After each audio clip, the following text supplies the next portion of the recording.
Have you seen these Enzo Prime Core 6 lens set?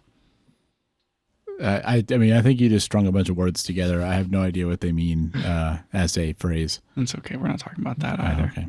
Yep. Yep. You know, I bought a new lens like 3 weeks ago. Yeah, you did. And I still haven't talked about it on the podcast. That's true. It's actually, do you feel like you've tested it enough to talk about it on the podcast? A little bit. That's actually in the queue for next week. And that's what I call a teaser. Oh. Watch out. Yeah. Ooh, Nice. Boy. You still have the old lens, too. I do. I do still have the old lens. Not for long. Not for long. Not for much longer. Might be losing some lenses soon. I'm going to try to sell like 3 lenses this weekend, Daniel. That's a lot. It's just almost an appreciable portion of my lens ecosystem. Yep.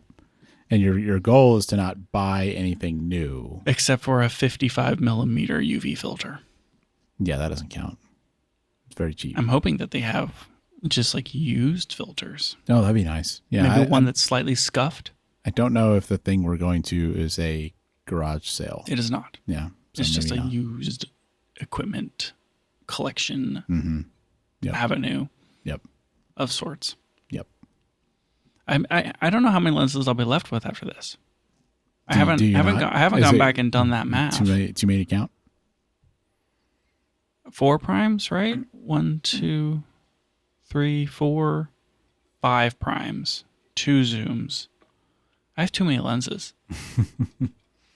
Because if I'm going to still have 7 lenses after selling 3, How have you gotten to this point? What are the 5 primes? So you've got the 16, 23, 56, 75. What's number 5?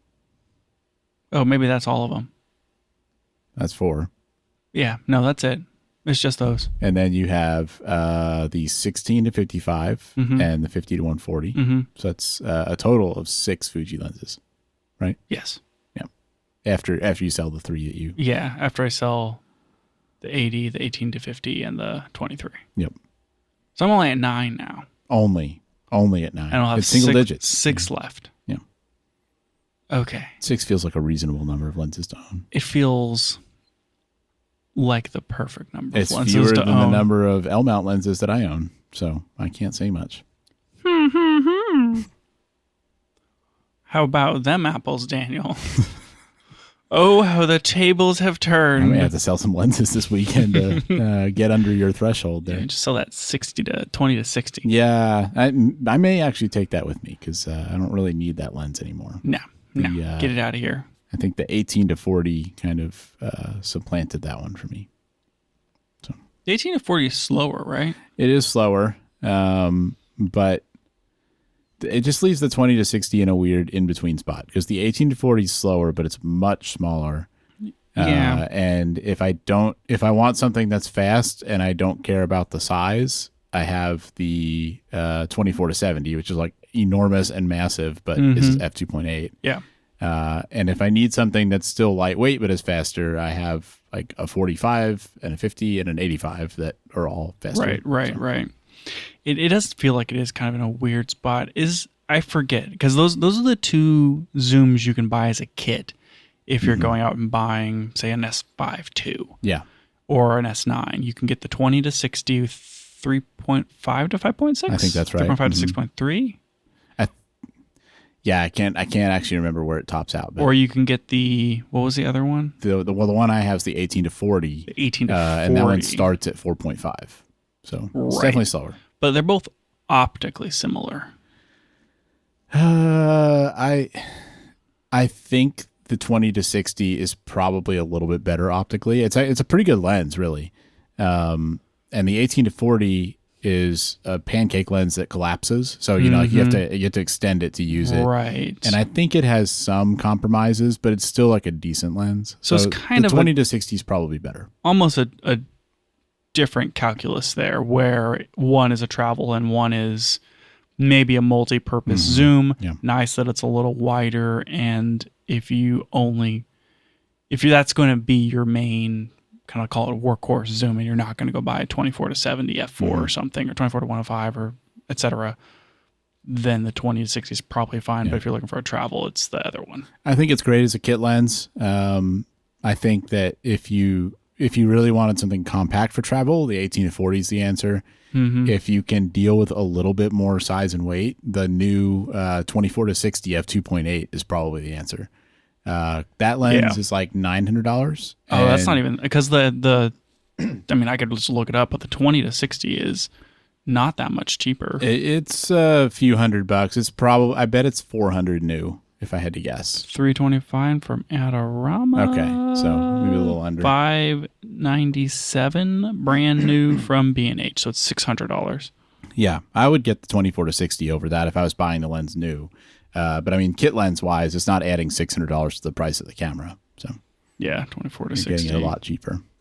And the 24 to 60 is constant through, right? It's f2.8. It is constant. It's going to be heavier, but not by a whole lot. It's a really good travel lens. I think, so in terms of size. $300 more, but harder to find used because it's new and back ordered.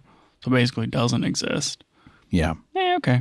You should sell the 20 to 60. Yeah. You should also buy the 24 to 60 though. You think so? Yeah. That way you can have 24 to 70 and a 24 to 60. If I was if I thought that I wanted a lens for travel, I would way rather have the 24 to 60 than 24 to 70. Isn't it like a pound lighter? At least the Lumix 24 to 70 is one of the largest lenses I've ever used. Like it's heavy. Is it big. heavier than the EF 24 to 70 that you had? Oh yeah. Yeah, I'm almost certain it is. Ooh, it's like a 2.5 pound lens. I mean, yikes, it weighs man. a ton, but it's very good. Just not a travel lens. At least it's very good. It's certified by Leica. I mean, how many lenses do you have? How much do you think that Leica certification weighs? I mean, it's engraved on the lens, so I think it actually takes away weight a little bit. I mean, maybe, but or do you think that they just have some of that?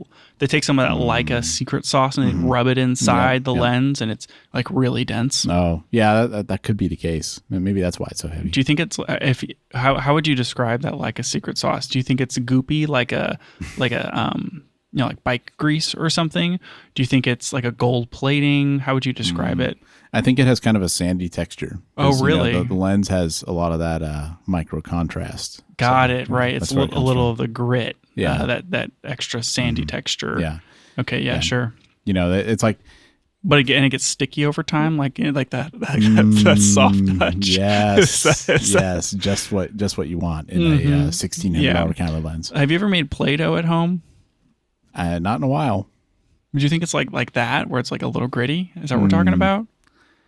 No, I feel like it's more gritty than that. Or what about, have you ever gotten like a grease or something on your hands that you couldn't get off and you had to mix Dawn soap and salt together in order to like I got tar on my feet last time we were at the beach and I had to do Dawn soap and salt. I didn't know about the salt. Is that to add some abrasiveness? Yeah, exactly. Yeah. Do you think that's what the Lycra secret sauce feels like? Dawn soap and salt?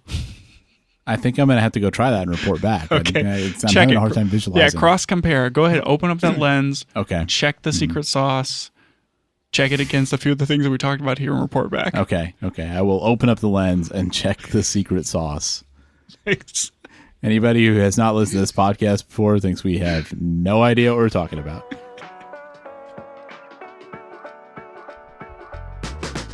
Welcome back to the Camera Gear Podcast. I'm Daniel. And I'm Lucas. And we're here today to talk about the gear, software, and techniques we use to shoot photos and video. What if that was the case, though? Like, what if, for real, there was like an extra thing in there? I mean, it kind of makes you wonder, right? Because I don't know about you, but I've never actually opened up a camera lens. Like, I mean, I've seen pictures online where people have, but I haven't like checked myself. I don't know what's in there. I mean, it's probably like has light absorbent paint or material so that they're controlling the reflection of light and you don't get any weird. Sure. Right. Sure, it does. That seems like the priority. Yeah. But Louis Vuittons have red soles, like the shoes. If I was Leica, I'd paint the inside of it red. You think there's something a little special, like in there. red felt, like an Easter egg. Of yeah. sorts. Yeah. You take a Leica lens apart. All the surfaces that aren't exposed to light are painted like gold or that Leica red color, like on their badge. That red. Oh man, that'd be so cool. Yeah. No, it's true. Go ahead and open up your Leica lenses. Prove me wrong. I think I'm going to take your word for it. Yeah, just take my word for it. Yeah. Yeah. No, nobody open up their lenses. Just trust me. Yeah. I know what I'm talking about. Yeah. I would Just never trust you. Never steer you wrong. So Daniel, last time we met, you were going to give us an update on the S1 Mark II. Particularly, you were going to give me 10 likes and 10 dislikes. You sprung that topic on me pretty last minute on this episode. And I have not had time to think about 20 things about that camera in the past day. I mean, technically, you've listened to this podcast once live while we were recording it, and then a second time whilst editing it. That's true. And that was before it went public today. That's true. Whereas I had completely forgotten about that conversation, and you mentioned it yesterday after you looked through the notes, and I was like, I don't know what he's talking about. and then I listened to half the episode today, and I was like, oh yeah, he does owe me 20 things about the S1 Mark II. Man, I need to stop giving myself away. Could have gotten by without getting nagged on that this week. Yeah, exactly. Well, Daniel, I guess we're just going to have to push it. I guess so. Because clearly you don't care about cameras as much as some of us. The one tidbit I can give, though, is when I bought that camera, I also got a CF Express 4.0 card. Okay, yeah. Give me some on that. And a CF Express 4.0 reader, which uses USB 4. I think it's the only device I have that's USB 4. My laptop does support it, which means yours does too. And it's 40 gigabits per second. And I will say that card is really fast copying off. And it makes SD cards feel so slow. If you copy off that CF Express and then put it in an SD card with, the same 70 gig file, there's a big difference between those. So pretty happy with that. Fast media is underrated. We honestly end up, I would say, like often enough in situations where we've shot an event and we're not the ones editing it and we want to offload that footage before we leave for the night, and like it's late, you're tired, like you had a long day shooting or whatever. You want that footage to copy quickly. And I love whenever it's CF Express and I have, the reader with me and can just copy it off that way because it's so much faster. So fast. Way good. Not every camera supports. I mean, like, it's backwards compatible, right? You can get CF Express 4 cards and readers and use them. I don't think there's any current cameras that are using CF Express Type B 4.0. Yeah. Like the S1 Mark II doesn't write at that speed. No. But that's fine. I feel the same way about SD cards. Like if you get a UHS-2 SD card, you can still use that in a camera that's not UHS-2. And I think it's still beneficial because, like, sure, the camera is not benefiting from it, but you sure are benefiting from it whenever you copy that off. Ain't that the truth? Yeah. So. Okay. Moving on. We'll talk about all this later. Do you want to talk about those new Rode mics? Sure, we can get into that. So we have talked on the show many times about the lav mics. We were using the original, like first version of the DJI mic, and then we've talked about getting the Rodes or getting the Deity Theos. Right. And we ended up going with the Rodes. Right, the Rode Mic Pro. Yeah, wireless Pro. Which the deciding factor there was that it can do onboard recording and transmitted recording simultaneously, and the onboard recording is 32-bit float. Yeah, so that was why we wanted to upgrade. Which is a patent violation. It sure seems like it is. I think it was a combination of that and just the value. Because the Theos was like $1,000 for, so we want two. We do interviews sometimes with two people. The Theos is like $1,000, no lavs included, like just the transmitters and receiver. Yep. And on the Theos, because of the patent, you can't record and transmit at the same time. On the other hand, the Rode was like Yeah, and it's gone down in price. I paid $335, I think, for it. That's not brand new.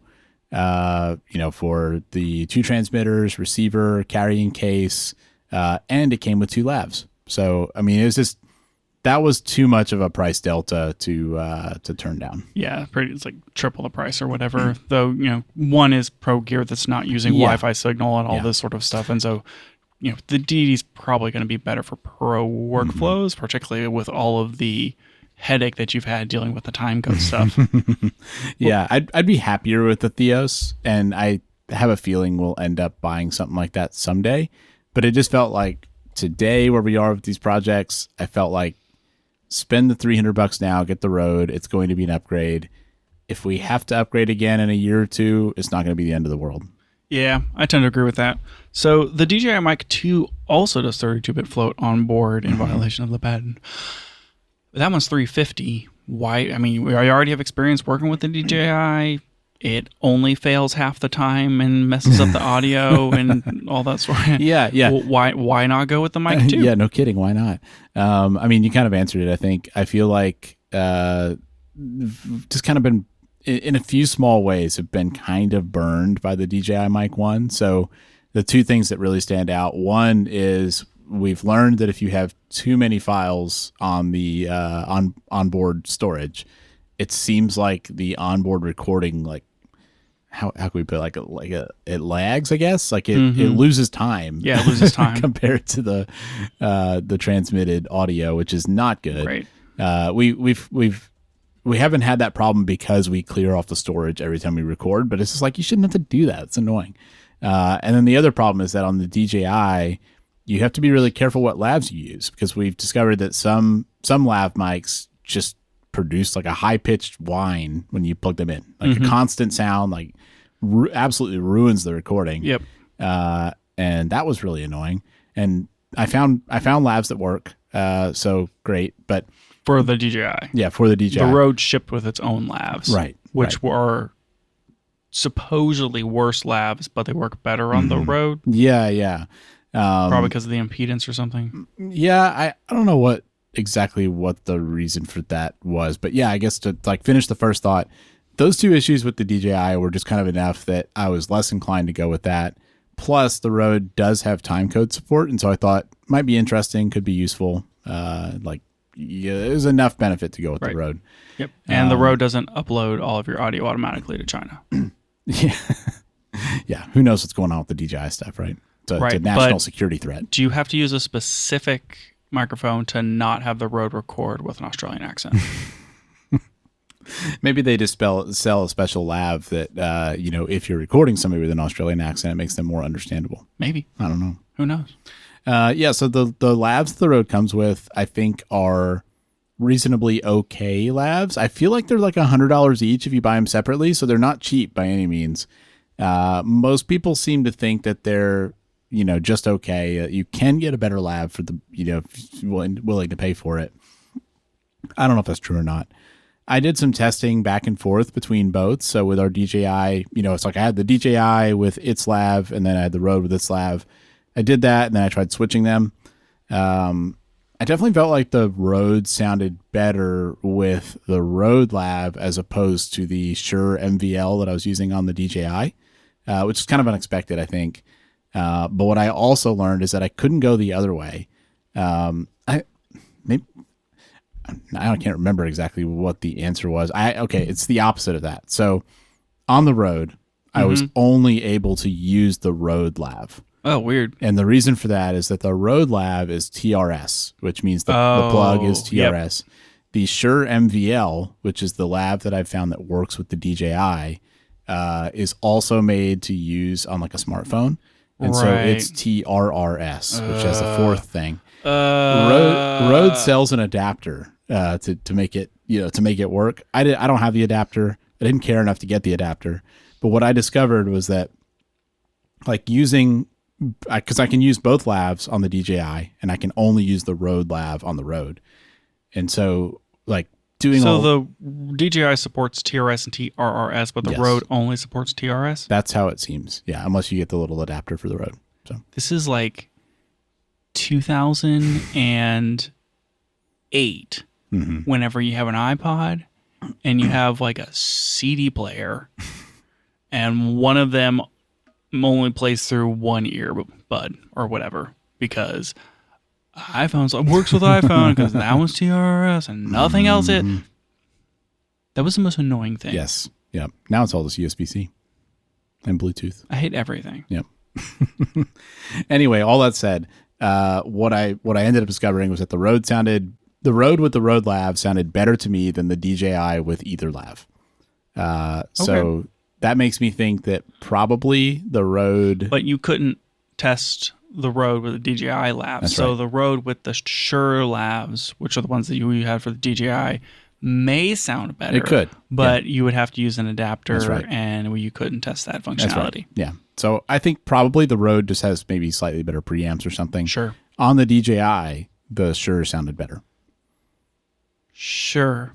Yeah. So it worked out fine. Like I've got these lavs for the Rode. We had these Shures that we know work with the DJI, and the testing seemed to indicate that using both with their prescribed lavs was the best configuration for both of them. So cool. Yep. But, and now that I have your DJI mics, I can start my YouTube vlog channel. yeah. So This was what was stopping me. Yep. That was the one thing holding me back. Finally. So some other things. The Rode comes with a charging case, just like the DJI had. I do think the DJI's is better. The DJI one is like a giant AirPods case, so it's like magnetic and flips closed. Yep. You just drop the things in.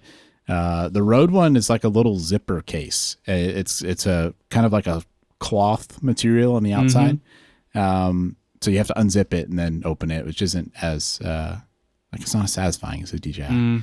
But one nice thing about the Rode is that it has a USB-C on the back, to charge, but you can also plug that USB-C into the computer, and then both transmitters are connected to the computer to offload files. That's nice. Nice little feature. That would be cool if the DJI did that one. It reminds me of 2009 whenever I owned Skull Candy headphones, and the little carrying cases they came with had like a magnetic strip, and you had to squeeze them long ways for it to like pop open as a circle so you could pull your headphones out, and then when you let it go, it snapped shut. Yeah. I don't know why that reminded me of it. Well, thank you for that anecdote. Yep. Those were Really also helping out. TRRS and could work with the iPod, Ooh. unlike way to bring some it back. other headphones. Yeah. Ah, the good old I days. can't explain how frustrating that was. Because headphones companies just started making headphones that worked with iPhone or iPods or whatever. Because, like, what else are you going to use these for? They all have to work for the iPod now. And then if you had something that wasn't an iPod, it was impossible to find headphones that worked with it. Because they're all freaking wrong. It was ridiculous. That was, I think, the best example of Apple ruining everything for everybody. You think maybe it was only one of the first examples of that? I think that Apple has never sinned greater than that. I don't know. That's a bold statement. Yeah, no, Apple's done nothing worse than flipping the stupid headphone jack on the iPod. Because nobody knew. Like, how do you explain that to somebody? You just can't. You just can't. And that's why the Rode has the wrong mic jack on it. Yep. That has led us to this point. Yeah. Similar to how rockets are the same diameter as a horse's butt. This is like, wait, what? You're not familiar with this? Sorry. What? Hold on. What? Yeah. That's how it works. Just gonna leave that there. You don't want to know? I don't want to know. Okay. I don't want to know. Maybe other people want to know. Maybe they want their search history to be ruined.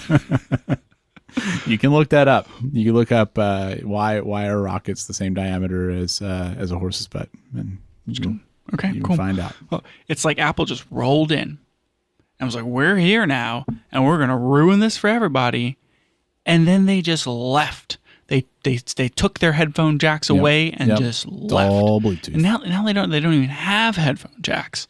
Yep. And it's still ruined for everybody. They just left a trail of chaos in their late. They just salted the earth. Yep.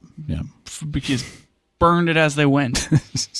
I'm sure if you went out and bought headphones now, they'd be like, works with iPod, works with iPhone, and you're like, no, it doesn't. My iPhone doesn't even have that jack on it anymore. Ridiculous. We need to move on. You're okay. You're getting dragged down here into the depths of despair. No, I'm climbing up on top of my soapbox, Daniel. It's going to take me a while because it's real tall. All right, people need to know. A couple more things on these mics. So first off, 32-bit float recording works great. No complaints with that. We've used it on a shoot. Didn't have to do any configuration or anything. It's just record, and then when you pull in the files, you can, increase the gain and get the, it's very good at not clipping. So exactly what we were hoping for on that front. One weird thing about them compared to the DJI. So on the DJI, there's a little touch screen on the receiver, and you can go and like navigate through and change settings. So if you want to change like any of the settings about it, you can do it from their little unit. The Rode does not have that. So the Rode, you can't use there's no controller really on the receiver. There's like one button. Does it have a screen for levels or anything? It does have a screen. Yeah. Okay. So you can monitor your levels. You can see if it's recording and all that. But if you want to change settings, you have to plug the receiver into your phone. Which, kind of gross, right? But it's USB-C. So you just get the little USB-C and plug it into your phone. And I have to say, out of every device I've ever used with that type of experience, is easily the most reliable and like easiest to use. Well, that's because you haven't used the DJI Osmo Pocket 2. Well, I'm just so used to the like devices that connect to your phone for configuration. I'm used to, you plug it in or you Bluetooth pair to it or whatever, and it sits there trying to find it and doesn't find it. You have to force quit the app and relaunch it. We've all had that experience. Yep. That's why I hate it. This one, I will say, every time I plugged in the transmitter, just like instantly showed up in the app. Like very easy to change the settings. You don't have to, press like a disconnect button or anything. You just unplug it. So surprisingly easy to use as far as those things go. It would have been cool to change the settings on the device, but like if you're gonna make me use a phone, at least make it reliable, and they did. So, well, all right. Yeah, got that going for us. I do not enjoy using the touchscreen on the DJI Mic 1. It's very fiddly. But at least it's there. Yeah. I also have never been able to figure out those settings. It just seems like there's so many swipes and menus you have to go through to adjust the gain. Yeah, so like on the DJI, what's confusing is that you have the transmitter gain and then the receiver gain. And you get to them in different places, and you can kind of think through what that would mean, like what that's doing. But sometimes it's hard to think at first, like, wait, which one do I want to adjust? And so, Blah. Yeah.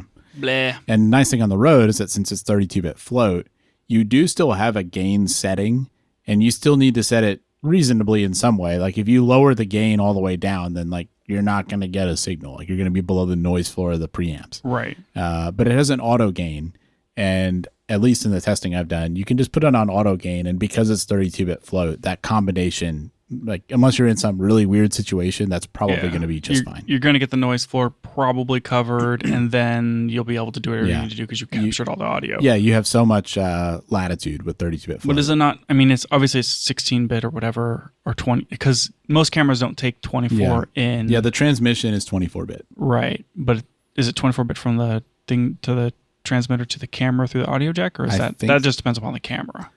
Yeah, well, yeah. I mean, everything has to support whatever you're doing, but I think that the Rode is outputting 24. 24. That's very common these days. Right, and then but you can set that's just coming out line level or mic level, and then you would set the gain in the camera to receive You can set the output gain on the Rode as well. Okay, so I mean, it means it would be mic level. I think it is mic level. Yeah. Okay. Yeah. I've never been able to understand mic versus line level. Yeah, it can get confusing too, but yeah, I'm pretty sure it's mic level. Woof. Yeah. This is going to be a long segment, but I just have so much to say about these things. We'll talk about the timecode. Okay, yeah. So the one thing we were excited about is that it supports timecode, but we knew going in that it's kind of like timecode with an asterisk, and the big limitation is that the Rode receiver has to be the timecode master. So you can't jam the Rode from another source, which like it's a pretty big limitation if you want to use it with other stuff.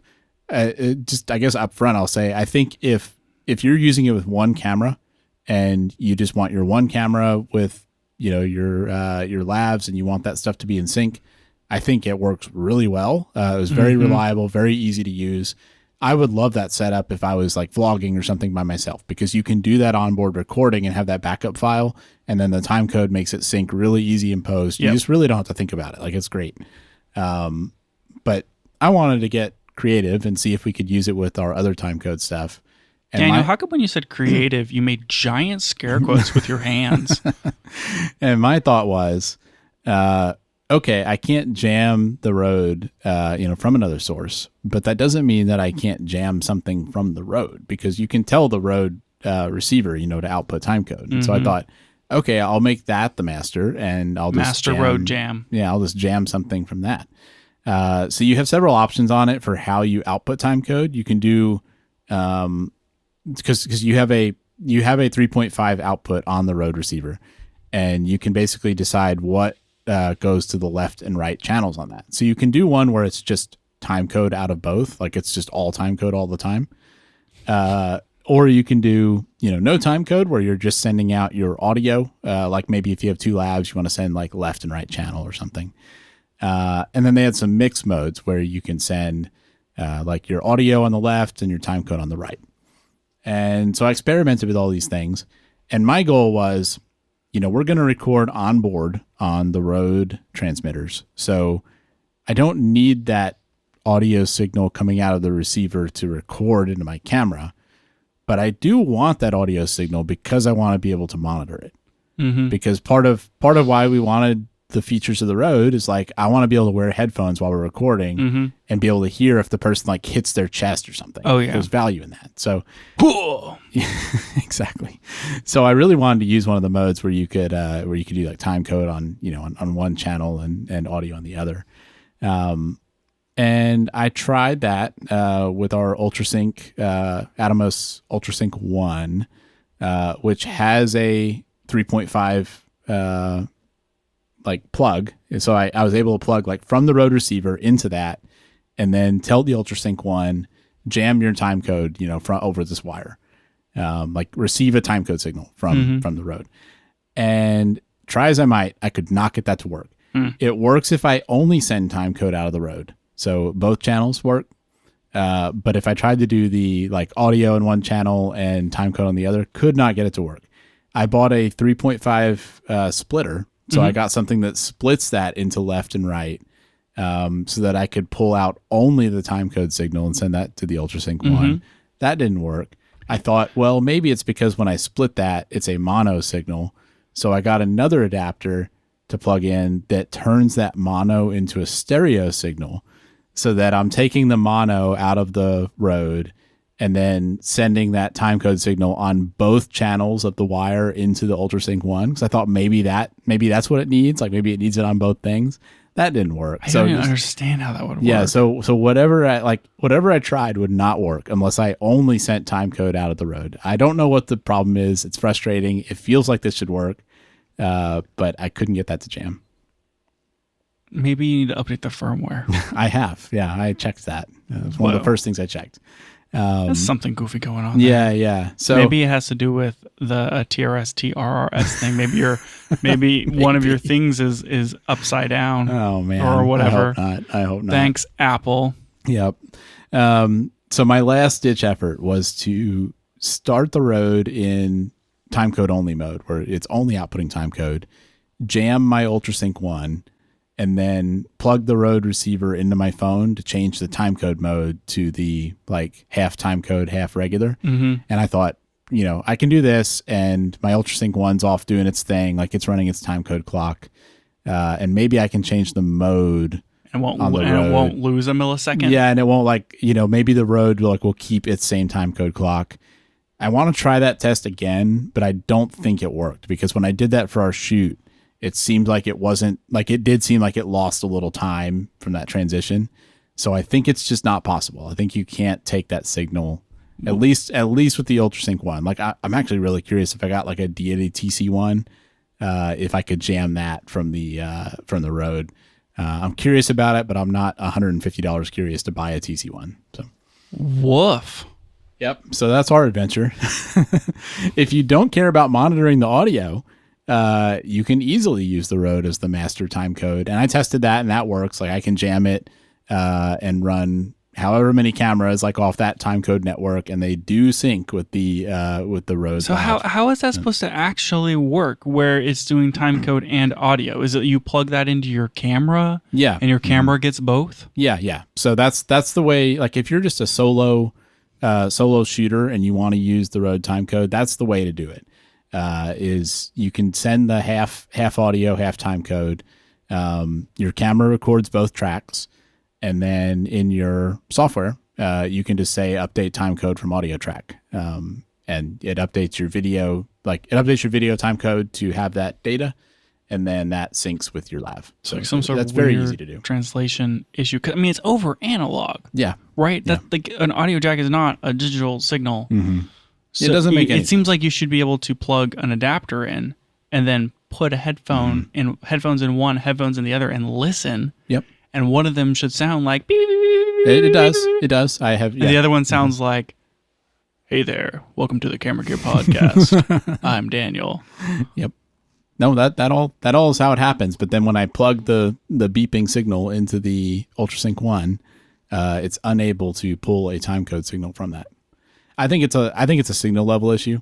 I think if I had some kind of amplifier, it would probably like make up for it. But how much, what kind of ridiculous set of things am I going to plug in to make this work? How much more complicated do you have to make it? There's a limit to what, like getting splitters and stuff was the limit of what I was willing to do. Mm-hmm. There's a dog sneaking in here, and if I make eye contact with it, please don't. It's going to bark. Yes, it is. And I'm trying really hard not to look at the dog. Maybe you should play the thing just in case. We'll be back in just a moment, but we wanted to let you know that if you'd like to support the show, you can now subscribe to us on Patreon. It helps cover our hosting costs so we can keep the show running, and you might find an occasional behind-the-scenes post on there, like some photos we've taken recently or a mini review of some new gear. If you're interested, you can find us at patreon.com/cameragearpodcast. So I was going to make you listen to me jabber on about a 10-year-old camera. Because what is this podcast if not that? But I guess we don't have time now. Yeah, I think I talked too long on those Rode mics. Okay, so let's talk about ARRI. Yeah, let's talk about ARRI. I feel like for a company that we don't hear from that much, they've had some pretty interesting things come out lately. Okay, so they released the new ARRI Alexa 35 Extreme. And that does not start with an E. No, that starts with an X. That's how I wrote here. So Extreme doesn't have an E. Yep. Except on the end. They should have dropped and the other in the middle. Yeah. Oh, it's only got two E's. Yeah. Can we just like take a break here and just in general, can we stop doing this? Well, doing what? Can we just please spell it right? Yeah, I kind of agree with you. I don't like. It feels very 90s. I think It's like, hey, I need to look up something on my camera. Yeah, I'm gonna go ahead and look up the ARRI 35 Extreme. Shoot, I misspelled it. Yeah, you're never gonna be able to dictate that to an AI. No, I've had a number of different run mixes on Spotify, and like run mix 1, 2, 3, 4, etc. And the fourth one, or they have all been Roman numerals because I'm stupid. And so whenever I had a Google phone, I could be like, "Hey Google, play Run Mix 4 on Spotify," and then it would just do it. But ever since, except for the fact that you had to say it in that weird falsetto, high pitched voice, yeah, it wouldn't work otherwise. Yeah, no, Google Assistant could not understand me unless I talked like that. That was the main reason I switched to an iPhone. But Siri will only understand it if I say it out loud. Like I've tried for years. Run Mix 4, please. No. What do you mean when you say it out loud? I say, "Hey Siri, play Run Mix 4 on Spotify," and it's like, "I can't find that stupid playlist. It doesn't exist." But if I say, "Hey, play run mix IV, it's like, I got you. And it plays it correctly 100% of the time. And I'm like, you're an idiot. Obviously, this is Roman numerals. I don't need an IV of music in my veins. Maybe I do. Maybe I do need an IV of music in my veins. But that's not what I said, and that's not what I meant.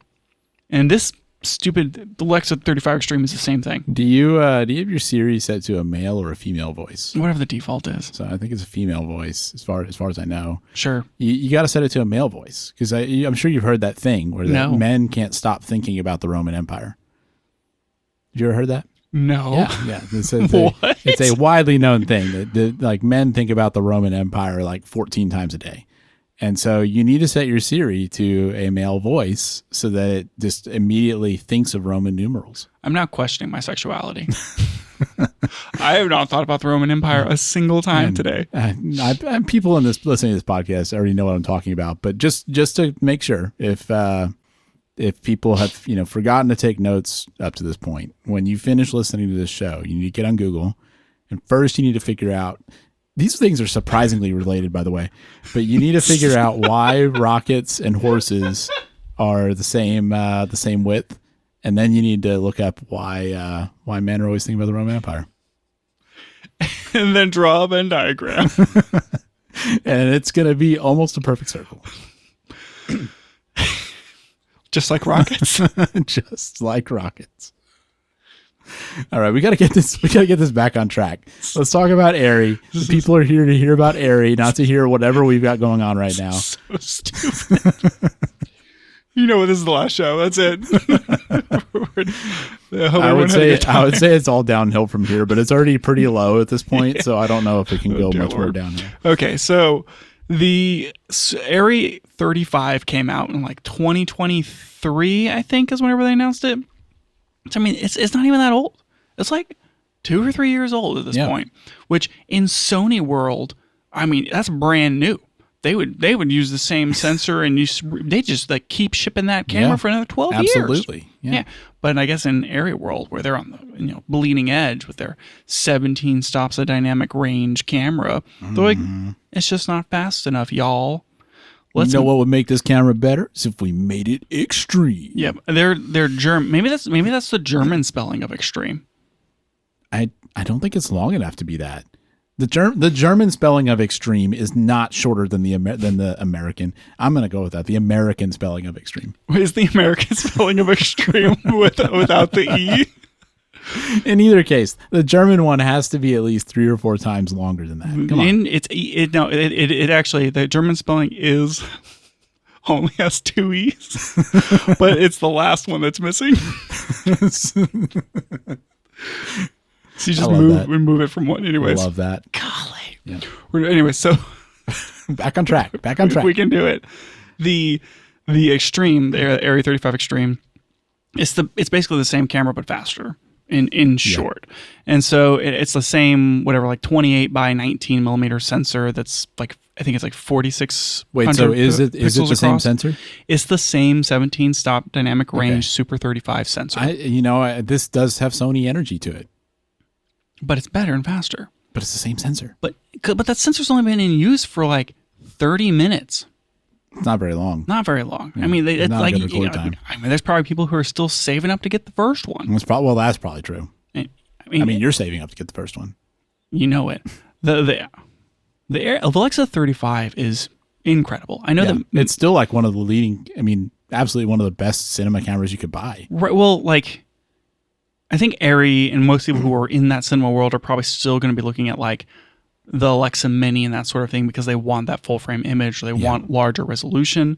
This is still limiting you down to about 4.6K. Like you're not getting 8K, you're not getting 6K.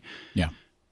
And it's Super 35, right? So maybe less light collection. Sure. But the look of this sensor and the dynamic range that you can get off of it is unmatched. And so what they've done here is through processing and some codec changes, they've essentially just boosted the speed. And so whereas with the Alexa 35, if you're shooting open gate, you'd get like 75 frames per second. You can now get 120 with the Extreme. Or if you were shooting in like a 16:9 mode, you could do 120 frames per second on the Alexa 35. Now you can do 150. Or if you start cropping down resolution, you get a 240 and a 330 option. Whereas on the regular 35, you capped out at 120. So you are starting to get, 10x slow-mo in a 240 or even more with a 330 frame per second. Wow. Now those are like a 3.8K crop or a 2K crop to get those faster readouts, but at least you have the option. And then additionally, you can flip a switch and sacrifice dynamic range and go from 17 stops to 11 stops of dynamic range and get even more FIPS. Sensor overdrive. That's what they're calling it. Yeah, so if you flip It's it like the turbo button on old computers. If you flip it into, it's exactly like that, Daniel. Yes, you just hit the turbo, and then you can shoot 3.8K 16:9 at 240 frames per second. That's pretty cool. Yeah, you can go all the way up to 660 if you're going to shoot 2K 16:9. Interesting.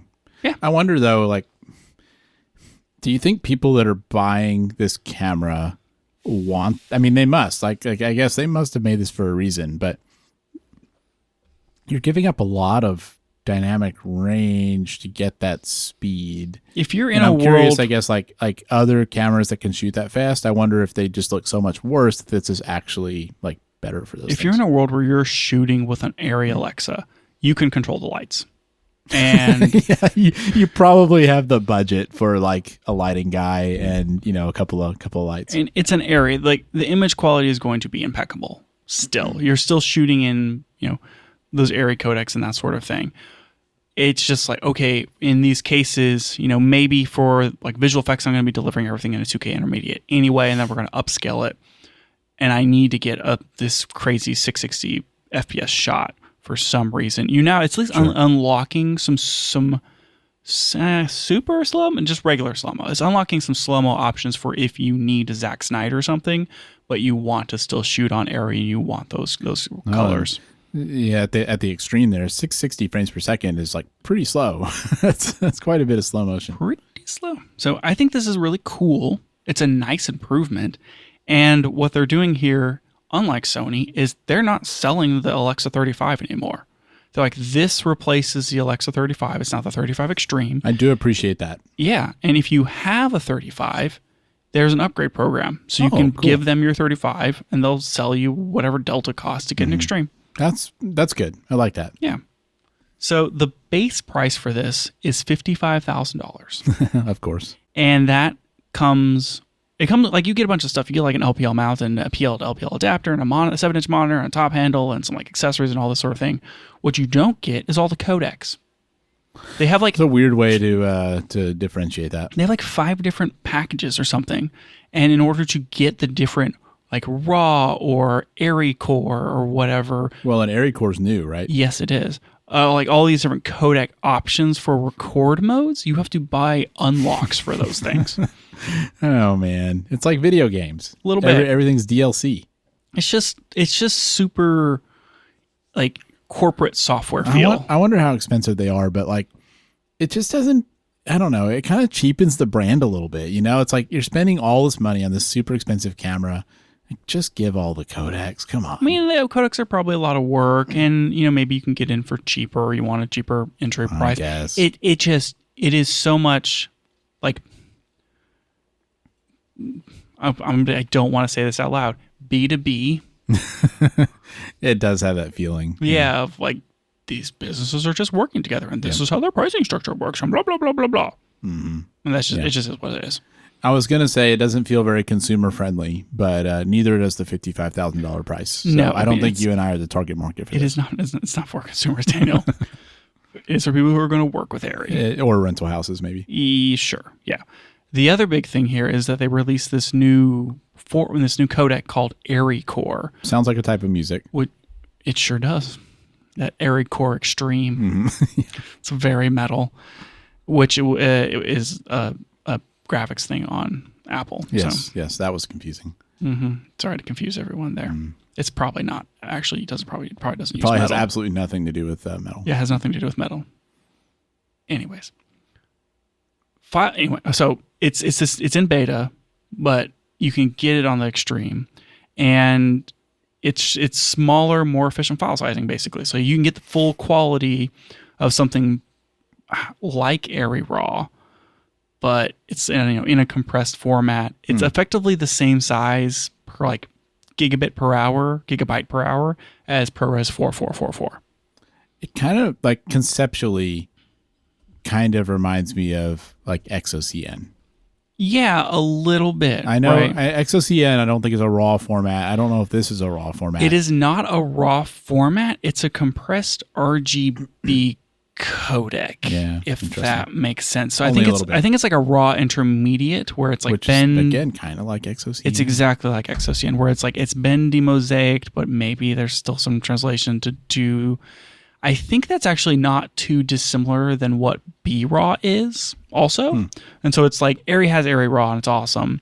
But now here's this intermediate codec that is smaller, more efficient, and competes with the ProRes and the BRAWs and the XOCNs of the world. What do you think the reason that we're seeing this stuff happen now is? Because I would otherwise think, storage is always getting cheaper. You would think there would be less of a push now for smaller codecs because of that. You would think it'd be easier to just deal with the larger file sizes. Why do you think there's a push now to have stuff like XOCN and ARRI Core? I think the race goes both ways. I think that yes, storage is getting cheaper, but image quality demands are becoming more data intensive, and I think that those are probably accelerating at similar rates. Where, now I need to shoot in 8K or 10K, or I'm shooting at 660 frames per second, which is, 20 more frames per second than whenever I was shooting at 24. And like now we have more dynamic range. And if you're shooting at 17 stops of dynamic range, that's, 2 to the power of every stop is exponentially more, right? It's like doubling every time you go up. So like you need more bits in order to do more dynamic range and do more resolution. Yeah. Okay, so I think that these more efficient codec options are helping keep up with the improvements in sensor and data technologies. I guess that makes sense. And I think also, the processing power in these cameras is going up over time too. And maybe it's more possible now to do those compressed codecs than what it used to be. Oh yeah, for sure. Like with the cinema cameras, that's kind of been the whole thing, is like, just give me the digital negative, man. And it's like we're just going to spit out the data off the camera and figure it all out later. Yeah. Well, like remember that one we talked about where it had an actual Mac Mini? Mm-hmm. Yeah. Like that was the old days, and I guess steadily since then we can be getting more and more processing power actually in the camera, and so make some of these things maybe more feasible than they used to be. Yeah, but like that's why like Red or ARRI could do the things that they could do, and we're like, how come my little mirrorless camera can only do blah blah blah? But then I put Magic Lantern on my EOS R. No, it's not R anymore, right? EOS R5, EOS 5D. There you go, 5D Mark III. Yeah. And all of a sudden, I can it's because you're just dumping sensor data rather than having to do any transcoding. Mm-hmm. And I think you're right. Like more improved processors and things on board, and like innovations in just literally just computer science. Yeah. It's like now we can do these kind of intermediate solutions. Yeah. Yeah. Well, it's cool. It's good that they're adding that. And it's a neat extra feature. Yeah. So cool to see a new camera coming out of ARRI, all this sort of thing. And then like on the heels of this, it's like, oh, and also ARRI is exploring external sales. Yeah. As in not like we're going to sell cameras externally, but what if ARRI sold the company?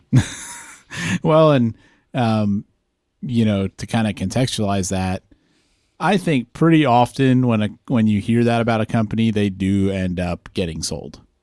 I feel like you don't often hear that and then it doesn't happen. Yeah. So ARRI's a German company.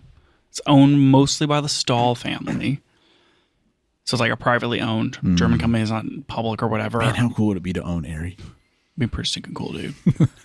I think that they did like 140 million in revenue roughly last year, or per year, whatever.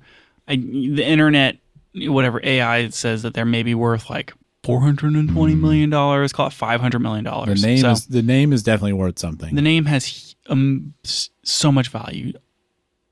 So many movies are shot in ARRI. Like it really, really matters. It's like equivalent with cinema.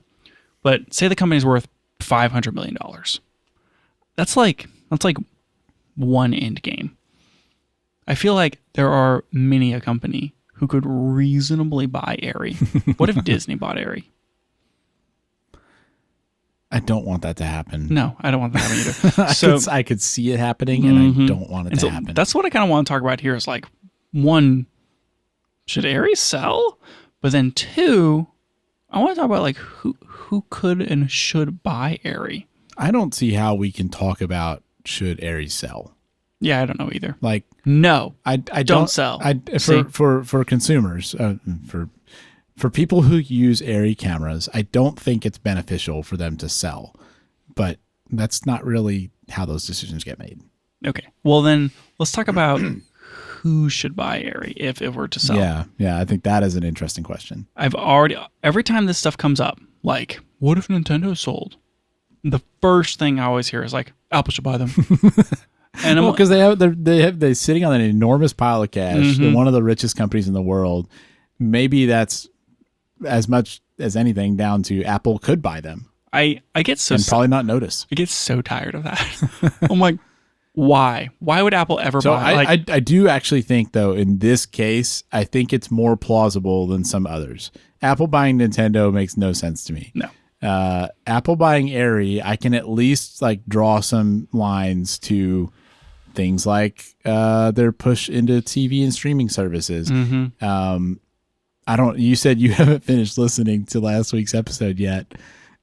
We talked about this at length. We did in last week's episode. Yeah. We were talking about Apple should make a camera, and I was listening to that episode, doing the edit, and saw the news about this, and heard people talking about Apple should buy ARRI. I'm like, I can see the dots connecting. Oh man, jeez, I can't imagine that ever. It's just so different still. Like I don't think that would happen. It'd be wild. Technology level, it's different, but I do feel like ARRI has this, cachet. Well, they have cachet, prestige. But I was going to say they have kind of like a company culture, I guess, of like quality and maybe like bespokeness. Like if you've ever seen that stuff about like how they test their signature primes and stuff, like they clearly care very much about like their look and having high quality and all that. And those are things that I could see Apple as a company like identifying with, I guess, or like appreciating. And so from that perspective, I could see it. Yeah, could make sense there. I mean, I do think like ARRI's very German, and I don't know. I feel like there might be some kind of disconnect a little bit could there. Be. All that said, I don't want Apple to buy them. I think there are other interesting options on this list that you have here. And I think it's fairly unlikely that they would, but it's not as outlandish to me, I guess, as something like Apple buying Nintendo. All right. Of the thing I've put some options on here of like who I think might be a candidate to buy ARRI, but what do you think? I mean, one of the other camera companies feels like the obvious choice. Like, I mean, you think about when you hear this, like, how do you not think about Nikon buying Red? It kind of sounds like a similar thing. I could see that making sense. But I don't know if I immediately know which company that would make sense to be. So the Red acquisition was $85 million. So yeah, a lot smaller than this one would be. If my guess on the value, which who knows, is correct, I mean, this is potentially 5 times as much. Yeah. But Nikon. There are companies that are 5 times bigger than Nikon. Nikon's worth like $3 billion or whatever. If Nikon bought ARRI, it could corner the market. That'd be so weird to have ARRI and Red owned by the same parent company. Oh yeah, it'd be like Nikon is cinema. Man, I think you just wrote their tagline, right?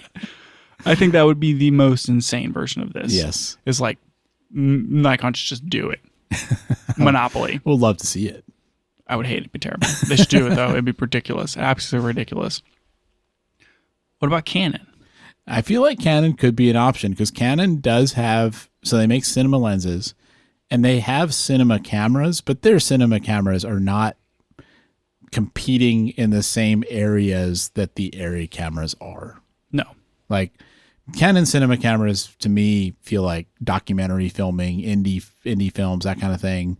They're not really being used in Hollywood the way that ARRI stuff is. So it would kind of give Canon a more comprehensive market position. So I think I could see that one making sense.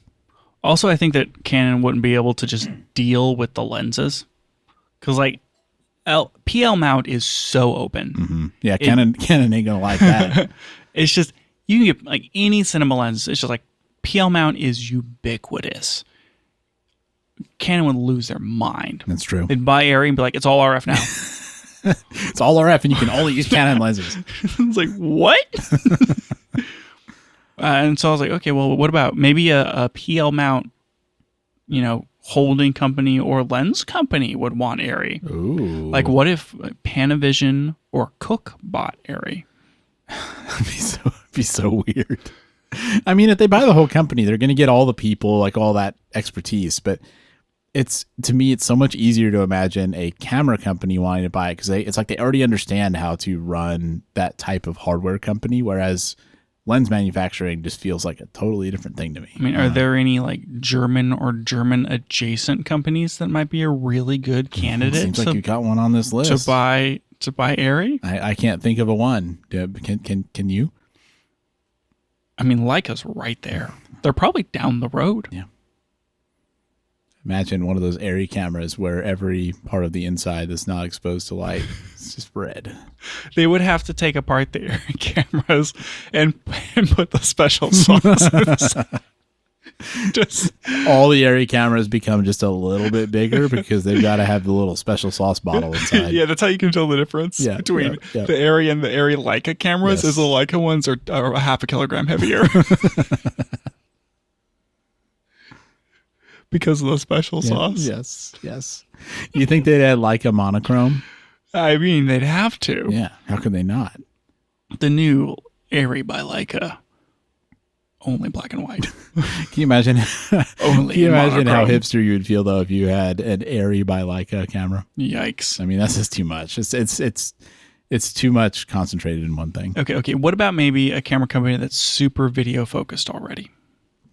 So Maybe one that, I don't know, has ARRI RAW already incorporated into their cameras. Yeah. Panasonic, Panasonic ARRI could log. do it.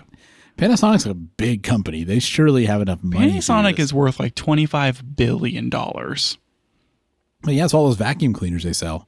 My microwave's made by Panasonic. Yeah, exactly. And they could do it, man. I mean, They could. They're already collaborating with ARRI. I mean, maybe that's writing on the wall right there. Panasonic has made cinema cameras before. Mm-hmm. They don't currently make anything that's, really still in active use as far as I know. Maybe they want to get back into it. To me, that one makes maybe the most sense. Where, like, Panasonic hasn't really given up on their cameras. Having this highly prestigious motion picture line that then pairs along with their Panasonic line, their Lumix cameras. Especially since, like you said, they already have the ARRI Log C3. Yep, on some of the and cameras. they have this like a partnership, and they can pair off with the color stuff. To me, that makes the most sense out of really any of them. Interesting. Yeah. To me, Canon doing it to take it off the table to like get back at Nikon for buying red, that makes sense to me. But I think Panasonic jumping in here, I mean, they already have all these partnerships with the Germans. I mean, they're working heavily with Leica. They got people over there probably. Yeah, I think you might be right. Because, I mean, the other two big companies maybe would be like, Sony and Fuji. Or Ricoh. I guess. It feels like Sony already has so much cinema stuff themselves. I don't see it making sense for them. No, there's no way. They have the Venice. They have all the stuff that pairs off it. They're already working in Hollywood. I would think that Sony would rather people just buy Venices. It would probably Venetians. It would probably kind of cheapen Sony's marketing for the Venice if they bought ARRI. Yeah, well, it wouldn't make any sense. The Venice and the ARRI have almost opposing design philosophies. Yeah, I guess that's true. Almost. Yeah.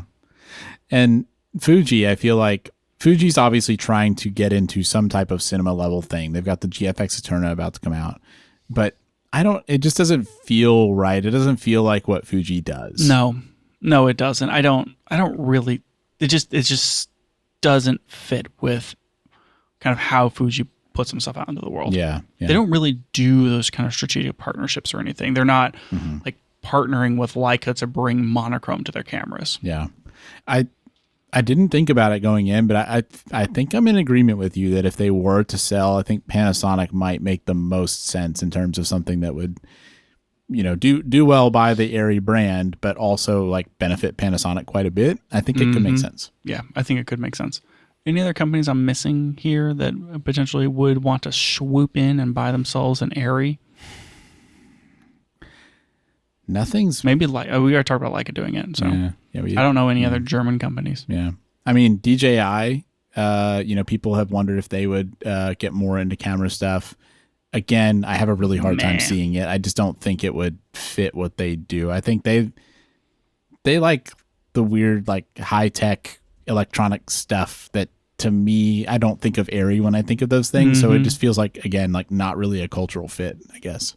It is possible that they just sell like internally, the Stahl family sells off shares and then ARRI still owns ARRI, but like it's just somebody else. It could. Yeah. I mean, that's a boring answer, but it could be. Maybe it would be the best outcome for us, as people who like cameras. I don't know that it's always beneficial to have, these conglomerates become even bigger. Like, still kind of waiting to see what's going to happen with the Nikon Red stuff. I guess we'll see. But I like that ARRI's out there doing their thing, independent, and I hope that if somebody buys them, they still, kind of let them, have their own unique line of cameras. But I don't know. I think maybe one more German company that we didn't talk about that could be a candidate, but absolutely isn't a candidate, is Carlos Zeiss. Is that company big enough? Yeah, Carl Zeiss is like $4 billion, supposedly. I mean, I don't know. Maybe, I guess. I think I'm undervaluing ARRI here. You think so? I think that's the main thing. Well, I think ARRI, like we said, I think they have really good brand recognition, and it can be hard to put a price on that. Yeah, for sure. So I think that Panasonic makes the most sense. Apple's a funny thought exercise. And if you really want to watch the world burn, Nikon does it. Yeah, I agree with that assessment. Cool. I guess we'll find out next week. It may take longer than that, but what if we did find out by next week? Oh boy, then it would just be more ARRI talk. Become the ARRI Talk podcast. That's it for the show today. Thanks for joining us, and if you liked it, tell a friend so they can check it out too. You can find out more about the show at www.cameragearpodcast.com, and you can find us on Twitter @CameraGearPod. We'll be back with more next week.